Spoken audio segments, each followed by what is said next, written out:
thank you all for being here.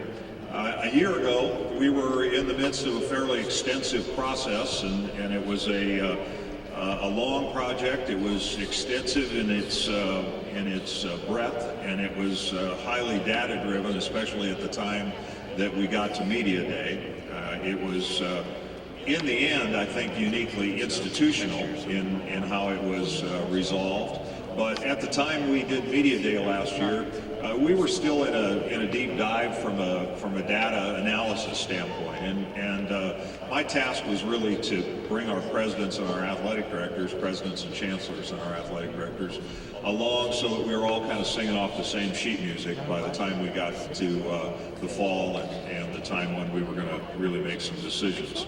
And I think that was really successful. We had a couple of consultants that were very helpful to us. We went through it in a thoughtful manner. We were going to talk about whether or not to expand. We were going to talk about what our future media options were. And we were going to spend some time talking about whether we wanted to move back to a championship football game. And as you know, we had heard from the CFP selection committee that the fact that we didn't have that 13th data point, the championship game, two teams highly ranked matching up at the end of the season. Even though we had good matchups, the year that TCU and Baylor were left out, we had the highest ranked matchup on Championship Saturday with Baylor and Kansas State. So I think that we've been responsive to what we heard from the CFP, and we have continued to gather information, and in the end, we got to October, and after a thoughtful process, our presidents and chancellors recommitted to the 10 we had, but as you know, we also had committed to starting a championship game. And since then, we've had a pretty good year. It's been an interesting year. I have to say that I was pleased to have at least a short period of time where I didn't have questions about what we were doing with composition or expansion or any of the other things that were part of the deep dive. We did two important forums last year, and I want to give credit to Bob Berta and Ken Luce for their leadership of them. We took on a number of topics over the years, and we really wanted to put people together that disagreed on issues, and from that get a deep dive on how we can go about solving some of these issues. And we've done 6 forums now, and we did 2 last year. I don't know how we could have taken on more difficult issues. We talked about race in intercollegiate athletics, and we talked about sexual assaults in intercollegiate athletics, and both of them were tremendous events that I really think are indicative of the depth of conversation that we really need in intercollegiate athletics around some of these topics. Too often we dance around it, and one of the things we pledged to ourselves is that we weren't going to do that. So this past year was a continuation of that. We also did about 200 vignettes on young people on our conference, and the impact that the college athletic scholarship has had on their lives. And our Champions for Life program has been a huge success. It's one that I think has reflected very well on the campuses and on the conference in general. We also have enjoyed a fair amount of leadership at the national level, especially in the sport of football. But with Kirby Hokut's leadership of the football selection committee, we certainly have a prominence at the end of the year that is important to our league, and that causes us to have good representation in the room. And I've spent a lot of time on football oversight issues. As most of you are aware, we worked through the system a very substantial package of recruiting changes. It is probably the most impactful set of recruiting changes in the sport of football in 25 years. And so it was gratifying, but yet we have a lot of work left to do. There are a number of things that have been untended over a long period of time, and we need to continue to take a hard look at some of the things that have become traditions. Relative to the conference, we also had a great year competitively. We won 5 national championships. I think we finished in the top 4 in the country in 18 sports. But we're here to talk about football, and we didn't make the college football playoff, and obviously that's the coin of the realm at this point. And I'll talk a little bit more about football later, but I think that we ended up with a pretty good postseason when we haven't had a good postseason in a couple of previous occasions recently.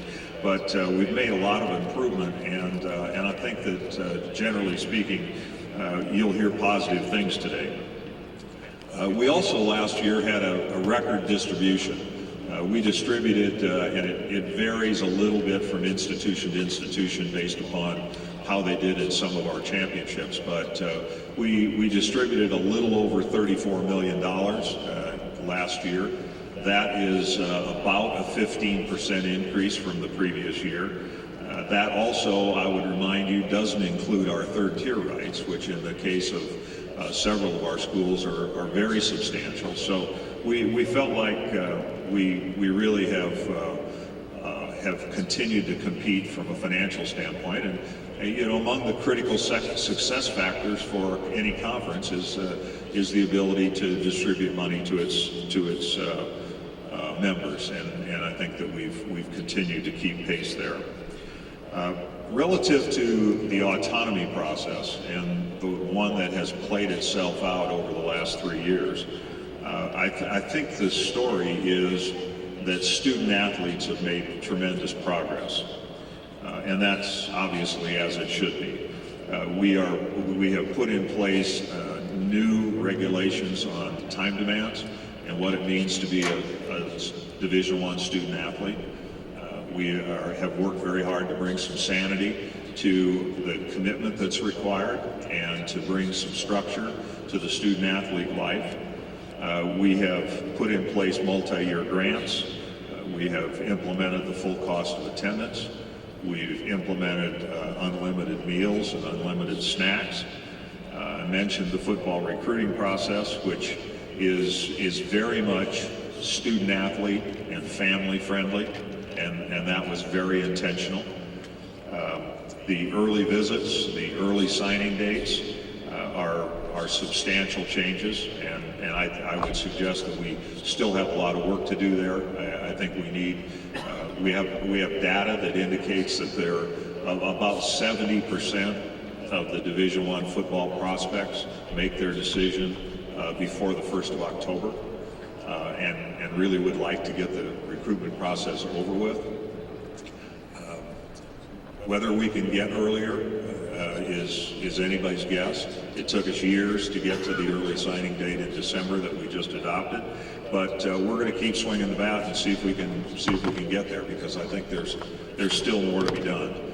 We also had a substantial problem in our camps and clinics environment in the summer, and the new recruiting legislation went a long ways to clean that up, particularly regarding individuals associated with prospects and what they could do in the camp environment, what they could do in the recruiting environment, what they could do in terms of being hired on institutions. Previous to now, it's been almost unregulated, and it has contributed very significantly to the proliferation of college football staffs, which have grown exponentially over the last 5 years. We still have much to do with the football oversight process. We are going to do a deep dive this year on preseason camp and what the schedule looks like there. We're also going to look at the year-round calendar, including whether or not we can adopt a 14-week standardized season. And while that may sound very good, it's difficult to do. It tends to push preseason camp earlier into July, which we really don't want to do if we can avoid it.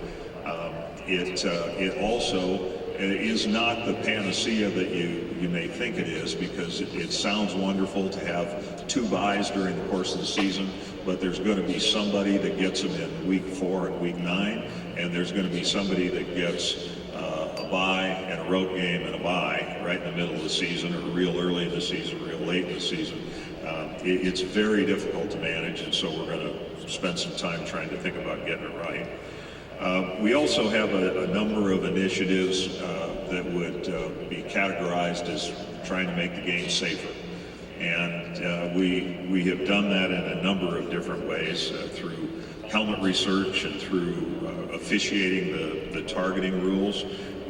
We are looking at a lot of information on what kind of repetitive use issues there are in the sport of football and how we can mitigate those repetitive use issues, the multiple times that student athletes have helmet-to-helmet contact. We've also looked at some situational things. As an example, we know that the incidence of injuries is much higher in the kicking game than it is in any other part of the game of football. And so we are doing some experimentation and looking at ways that we can make it a safer game. And I think that we'll make some progress there. I think that we are always going to do whatever it takes to try and make it safer. And some of that is safety in the off season. As an example, our student athletes in the sport of football and really in all sports spend an awful lot of time with strength and conditioning coaches. And the strength and conditioning coaches, any one of our head coaches will tell you, they're an enormously important part of any football program. Having said that, there are two strength and conditioning organizations nationally. Neither of them have tremendously strong certification processes. We don't have any state certification on what happens with strength and conditioning coaches, what their academic preparation is, what their standards are, how often they have to be recertified and the like. It is the strength and conditioning profession is very much like the athletic trainer profession was 25 or 30 years ago. And now through a variety of state licensure and training programs, the sports medicine profession is more akin to a true medical specialty than it is to a sports function. And so we're going to spend some time looking at strength and conditioning coaches and how they come to be strength and conditioning coaches, what they can do, how they're supervised, and the like. And I think that all it will do is once again make it a safer environment for student athletes, because when you look at the catastrophic occurrences that are happening in the sport, the deaths are happening during conditioning and off-season practice. Very few of them are happening during the season, during contact, during regular preparation. So we're always going to look at safety issues, and for the first time ever, all things football are reporting through football oversight, everything from the bowls to the college football playoff. The American Football Coaches Association is very deeply engaged in assisting us. Gary Patterson, among our coaches, has been very actively involved in the AFCA leadership, and Todd Berry, the executive director, has been a member of the Football Oversight Committee and really has done a tremendous job for us. So we still have some things we're going to do this next year. We're going to take a hard look at staff composition and staff duties. As you know, there has been a real proliferation. I mentioned it earlier. There's one staff out there that we saw that has 197 people that are involved directly in football, and it probably isn't who most of you think. But and that, in all frankness, includes students as well. But you know, it wasn't 10 years ago that number would have been a third of that. And so we're going to take a look at it. It may not be all about what we do with numerical head counts. I think there's a lot of things that we can control. We can control who's on the sideline. We can control who's in the press box. We can control how many headsets there are. We can control, what gets done on game day. And in the end, I think that's what coaches would tell you they want is a fair chance to compete on game day. So we're going to take a hard look at that during the course of this next year. And I think I have one more year on the NCAA Council, and I stayed an extra year because I wanted to finish up some things with college football. But I would tell you that I think the football coaches are the most engaged that I've ever seen them in my almost 40 years in the business. I think we've made some very substantial changes that are good for student athletes and their families. And so we need to make sure and continue that momentum and continue to have our guys involved. And so let me talk a little bit about upcoming Big 12 football. We came off last year with 2 Heisman Trophy finalists, neither of which won, but they were both in New York. We had a 4-2 bowl record, and we played well in the postseason. We led by Oklahoma in the Sugar Bowl. We got a pretty one-sided win there. We beat the representative from the Pac-12 by 30. We were 2-1 against the SEC in the postseason. I think that by many measures we had a really good postseason. And I mentioned that OU and Oklahoma State and K-State particularly delivered big victories. What you may not remember is that the Big 12 was first in scoring defense in the postseason last year. First among all conferences in scoring defense. For a league that is reported to be singularly interested in offense, that probably speaks volumes.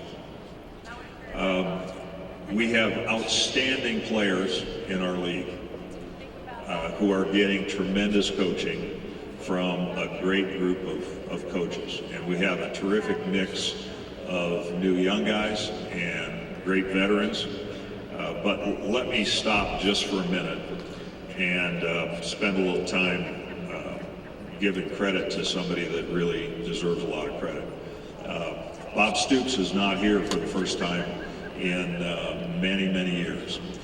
We were together at a memorial service over the weekend and had a chance to visit a little bit, and I had the opportunity to tell him how much I have appreciated his work in the last 5 years that I've been around on behalf of the sport of football.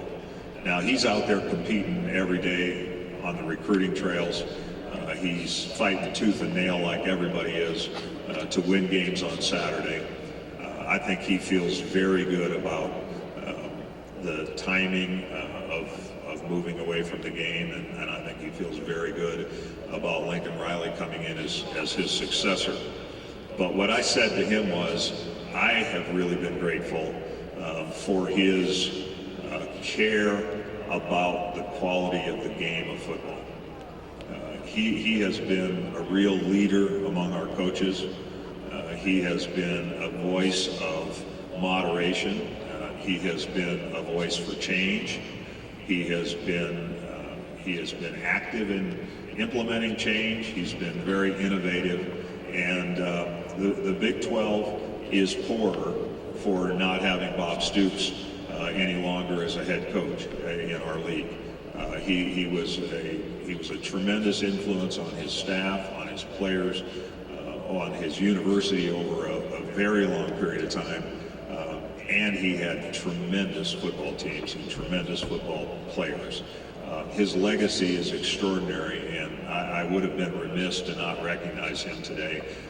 I think he is tremendous in every way, and as much as we'll miss him on the field, we're really going to miss him in the meeting room where he always was very thoughtful and very impactful with his colleagues.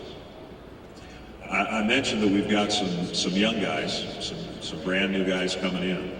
And I don't think there's a league in the country that has 3 better new young head coaches than Tom Herman and Matt Rule and Lincoln Riley. They are superstars, each one in their own right. Not surprisingly, Oklahoma State and OU and TCU are in everybody's top 15 preseason, and you know that's really because we also have great veterans in our league, and the Mike Gundys and the Gary Pattersons and the Bill Snyders have been doing it at a high level for a long, long time. And my guess is that they're anxious to suit it up and match up against some of these new young guys. And I think the year is going to be very interesting. I think that the preparations will be different. even though their systems are known. I think the balance in our league from top to bottom is truly remarkable. We've got 7 of 10 quarterbacks returning, and obviously the sport gravitates to the quality of quarterbacks oftentimes. But I think our league has the best depth. We're the only one playing a full round robin, full 9-game schedule. And we're the only one that guarantees our 2 best teams are going to play each other in the postseason. So I feel very good about what we are doing. One of the things that I want to mention that I know Walt Anderson is here and Ed Stewart is here, and they've done the majority of the work on this project, but I think most of you are aware that we will be implementing a remote replay command center this year, and it will be staffed up beginning with the first game, and we have high capacity to manage all of our games at the necessary times. We're excited about it, but I also think we have tremendous officiating on the field, and I want to give Walt credit for that. He does a great job of mentoring our officials. I don't believe we lost anybody to the NFL this year, and so that's good because we have in the past lost some guys to the NFL little by little over time. But Walt does a great job. It's all about trying to have fair competition. We want to make sure that we never make a mistake, and replay at the stadium and replay on a command center basis are just ways that we employ more tools to try and get it right. And so it's a new venture for us. It's one that I think will bear fruit, and obviously we hope that we don't have to use it very often, but we'll be prepared if we do. So having made those brief comments, let me stop and answer your questions. Commissioner, if you'll put your hand up, we have some mic holders that will get the microphone to you. Surely there's some questions for the Commissioner. We got a question on the aisle. One of my mic holders will be with you just a moment. If you would again, your name and your affiliation, please.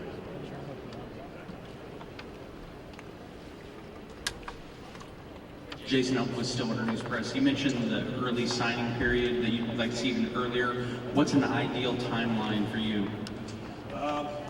That's a great question, and I don't know that I'm the right one to ask that. You know, we had trouble even getting 50% support for an early signing date, and this time around it was adopted really without much fanfare. But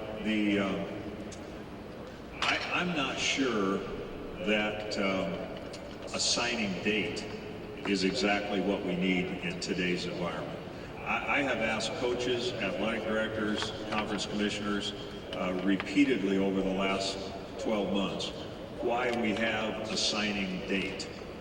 It seems to me that if we have 70% of the student athletes, the prospects that want to commit relatively early, that one date is not all that important. And the only answer I've ever gotten is because we've always had a signing date. I think you could end up with a signing window where you would say, okay, we're gonna do visits in April, May, and June. We're gonna go to camp. If you want to get the recruitment process over, you can the institution can issue a letter of intent. You've got 14 days to sign it, and maybe the window runs from October 1st to November 15th, or maybe it runs from September 1st to November 1st, and you get it over before the postseason. I don't know why there can't be a window where you offer the scholarship if the student athlete wants to conclude the recruitment process and the institution knows they'd like to make a decision, they go ahead and do it. Right now, one of the most troubling statistics that I have heard is that the average FBS institution makes 233 oral offers. Now, nobody can sign more than 25. We just passed a rule that you can't oversign any longer. So there's a lot of disingenuousness in the system. And I think we need to try and clean that up as much as we possibly can. And it seems to me that maybe a signing window might be the answer to it, but we have a lot more work to do on it, and I wouldn't presume to say how it's going to turn out at this point. We have a question on the right. Jenny, keep your hand up on the right-hand side. Hey Bob, Jenny Carlson with the Oklahoman. I know the conference decided to withhold payouts to Baylor after their scandal, but I'm wondering if there's any momentum among conference leaders as it relates to player conduct rules, anything that would apply conference-wide to all schools and all athletes. Well, I don't know about among the conferences or at the NCAA level. I have not heard a lot of discussion about that, although there's much written about it, and I think it's an interesting challenge. But when you get into the details of it, trying to manage it is really difficult. An awful lot of the information about juvenile offenders, and when you're talking about incoming freshmen, is not available, and so you're really relying almost solely on media accounts. But in the case of the Big 12, we adopted a policy that requires each of our institutions to a due diligence process outside of their athletics program, and it needs to go all the way to the leadership of the institution. And the theory behind that is that left to their own devices, it isn't an assistant football coach that's making a decision on whether the violation or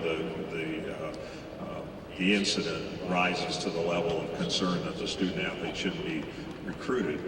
Instead, it's going through the head coach, through the athletic department and the AD, and to student affairs and the president's office. And so, as a conference, we've said, you can take who you want, but we expect you to have gone through a very thorough due diligence process before you do that. And if they get to the end of it and the president and the board and people in leadership positions make a decision, then I think we have to abide by that. Question on the left-hand side, and we'll come up to the middle. Yeah, Bob, good morning. John Hoover, KRXO, the franchise. I wanted to get your thoughts on, without getting too specific on the case, when you hear a beloved alumnus such as Chris Spielman sues his university for use of his name, image, and likeness in a revenue venture that the school of Ohio State has put together. Your impressions of that, your thoughts on that as commissioner, with your background in as an athletic director, also roles at the NCAA you've served. How far down the rabbit hole does this thing go? Well, it's a great question, John, and I think it goes down a fairly deep rabbit hole, and it's probably got some side roads and side rabbit holes as well.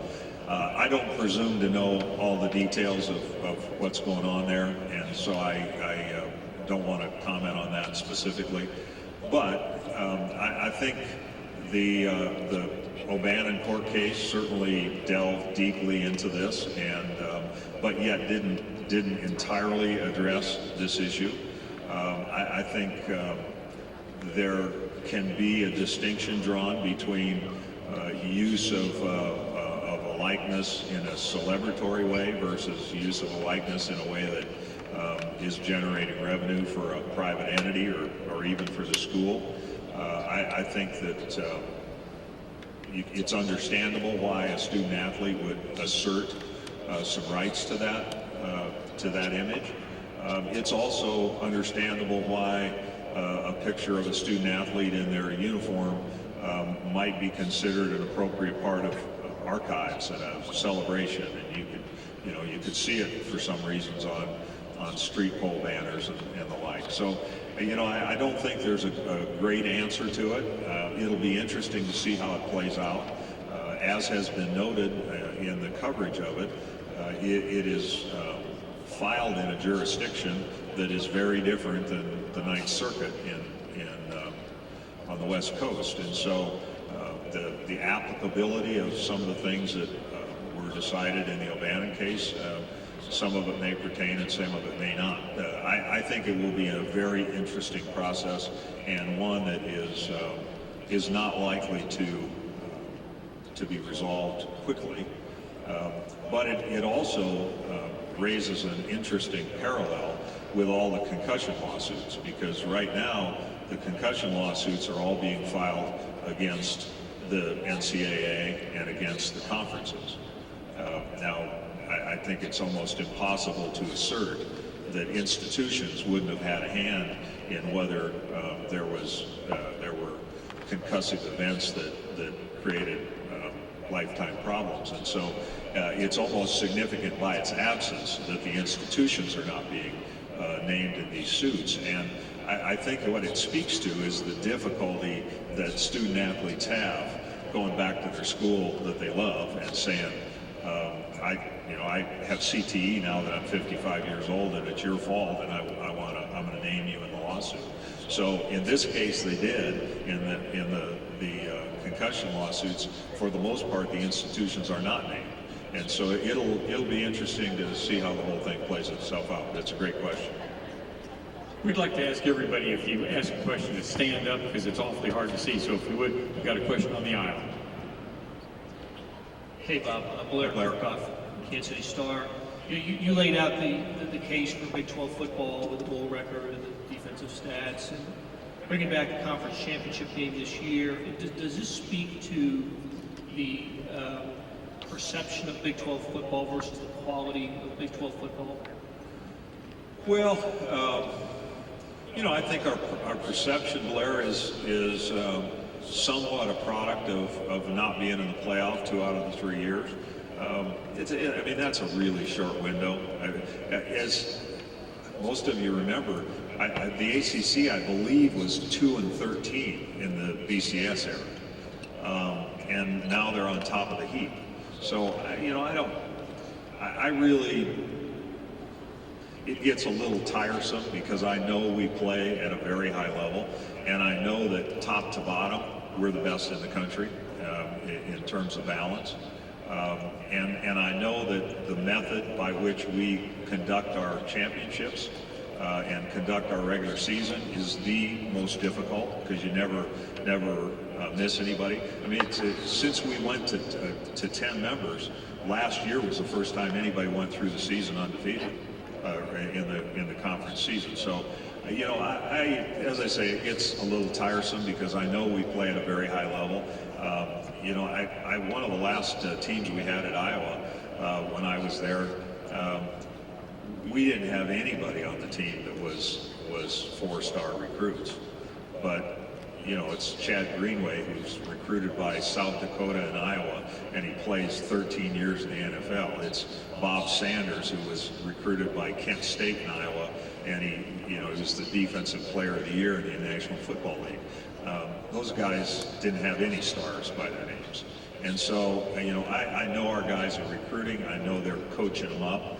I think we've got a tremendous balance of quality veterans and quality new guys. I think it's an easy target, and I think it's a perception, not a reality. I think we play at an exceedingly high level, and I think over the 12 years of the playoff, you'll see Big 12 teams in there. But make no mistake, it's not about making the playoff. It's about winning national championships. That's what we want to do. We had a question on the left side, halfway back. Back here, Chris Vanini, CoachingSearch.com. With the NCAA working group looking at transfers, permission to contact graduate transfers, does the league have a stance on that? Have you received any sort of feedback on that? They've only had one meeting, I believe. They may have had a conference call. I hate to put a target on her back, but Drew Hancock on our staff is on that transfer working group. The issue of transfers is a very difficult one. We don't have a position on it. In fact, the conference doesn't have a vote per se. Our 10 members have votes, but we don't cast a ballot, and it's some of our student athletes do, but the conference office doesn't have a vote per se. I'll get a chance to deal with it in football oversight a little bit as it pertains to football. But some of the things that are real issues in football are not issues in wrestling or tennis or volleyball. Some of the things that are issues in those sports are not issues elsewhere. And so I think the transfer working group will cast a broad net, and they'll paint with a broad brush as long as they can. I think there's a growing belief that intercollegiate athletics is an undergraduate undertaking, and that maybe that's the bedrock that we ought to stand on. But it's going to be at least a year-long project, and it's too early at this point to see how it turns out. But we're looking at this as a clean sheet of paper. I think we have the opportunity to remake it, and that's the manner in which we ought to be looking at it. Got a question on the aisle right side. Kurt Bowles from the Austin American Station. Hey, Kurt. Bob, where does the conference stand now on the mayor's attempt to clean up its act and how it pertains to the NCAA investigation there? Well, I don't have any comment on the second part of it, Kurt, because we're not involved in the NCAA portion of it. We are involved in a verification process with them, with Mac Rhodes. Since the day he got there, he's been engaged on the task. Matt Rule has come in and done terrific work on the culture of the Baylor football program. President Livingstone, I've met with several times. I have been very impressed with her values of leadership and the things that she's going to do. It is obviously a very complex situation, and because of the lawsuits, it will have some effect on the time frame of our verification process. But we are moving forward with it. We continue to withhold 25% of their revenue distribution, and we'll continue to do that as long as this is a pending matter. But we could not have gotten any better cooperation from the three people I just mentioned than we have gotten. And that would also include Chris Holmes, their general counsel.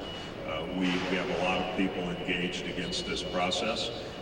We have a subcommittee of our board that's working on it, and I haven't the slightest doubt that we'll get through it in an expedient way. But it isn't going to be over in the next month. It's just got a longer tail than that.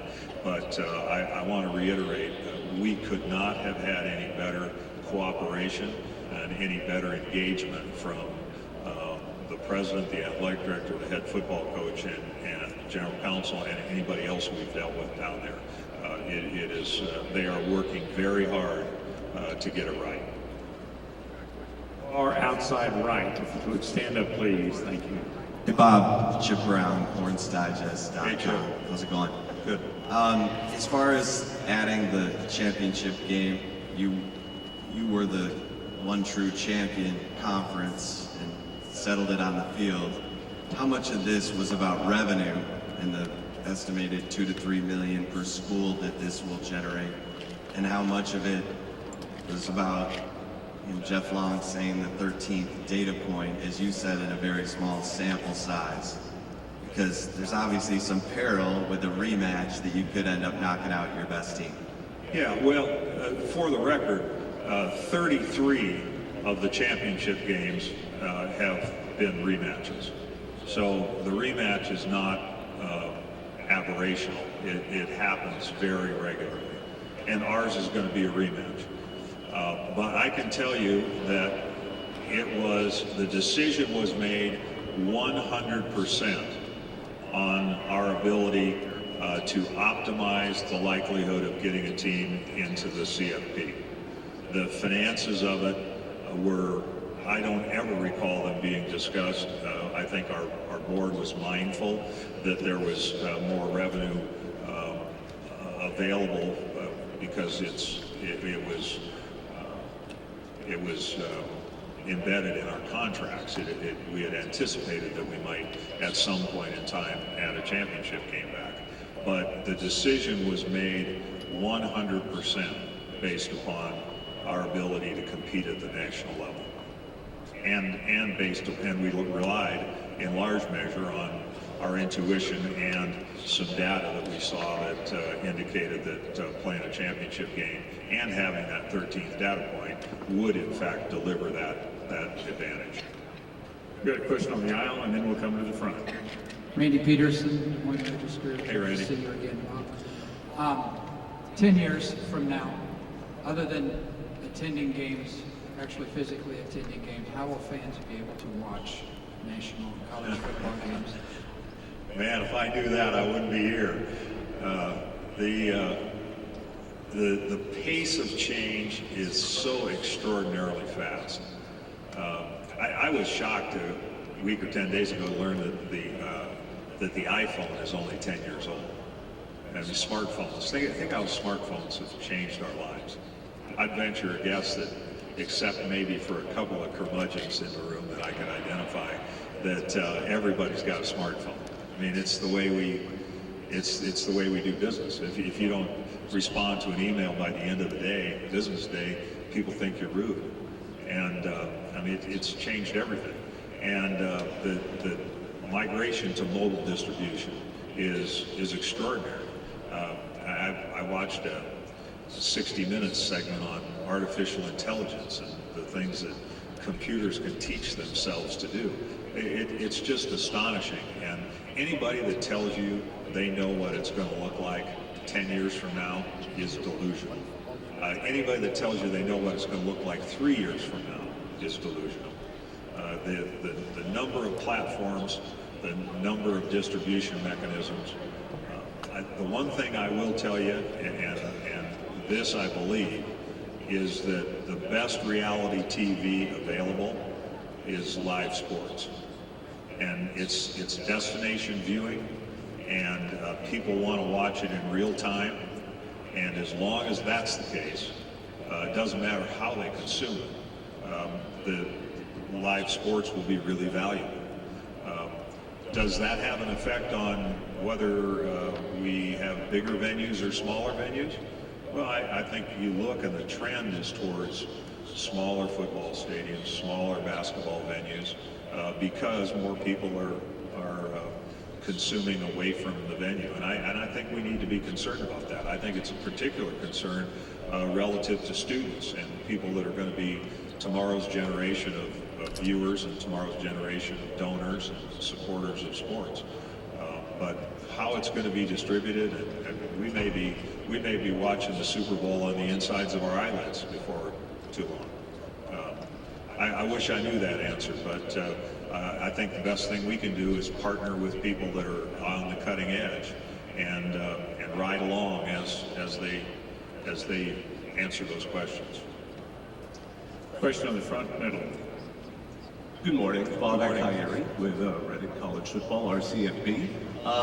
The restored Big 12 title game is going to be in AT&T Stadium, which is a vast venue, sort of going back to what you were just talking about. And a number of the conference members are pretty far away. Is there any concern about attendance and the possible visuals of a stadium that big not being entirely full? No, actually not. I think our teams travel very well. We of course have 4 members in the state, and we wanted to put it on the biggest stage that we could put it on, and I think that's why we wanted to do this event in the Star. This is an extraordinary facility. The Jones family and the Cowboys organization has had unbelievable vision and unbelievable success. And the other thing is, for the reasons you noted, DFW is probably the easiest place to travel to, one of the easiest in the whole country. It's centrally located. We've got great airports. We've got lots of airline flights. It's centrally located for our schools, and so we fully expect that this will be a tough ticket, and we know that it's going to be the only matchup between 1 and 2 in any of the leagues. It's the only one that's guaranteed that way. Got a question in the middle? Kelly Sharpnet here with the Wichita Eagle. You mentioned that you obviously have to have a rematch of some kind of the Big 12 championship game, but how much do you worry about a quick rematch when it follows up 1 or 2 weeks from the regular season? And is there anything you as a conference can do to kind of avoid that? Well, I think we need to strike a balance in terms of trying to have a fair schedule and being able to perhaps mitigate the likelihood of that. Although I don't think that's a negative. I think you could have a great game on the last week of the season and another great game between the same two teams the next week.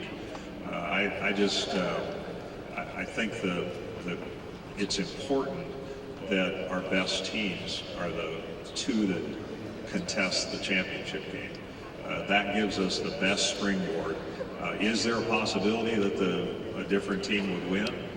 Yeah, there sure is. There are a number of tiebreak situations where you could find yourself with a great matchup. You could find yourself with a less compelling matchup. But generally speaking, playing a full round robin and having our two best teams play each other on the last day of the season is a good thing and the right way to conduct our championship. Commissioner, thank you very much for your comments. We appreciate it, and we'll look forward to that football season. Thank you all for being here.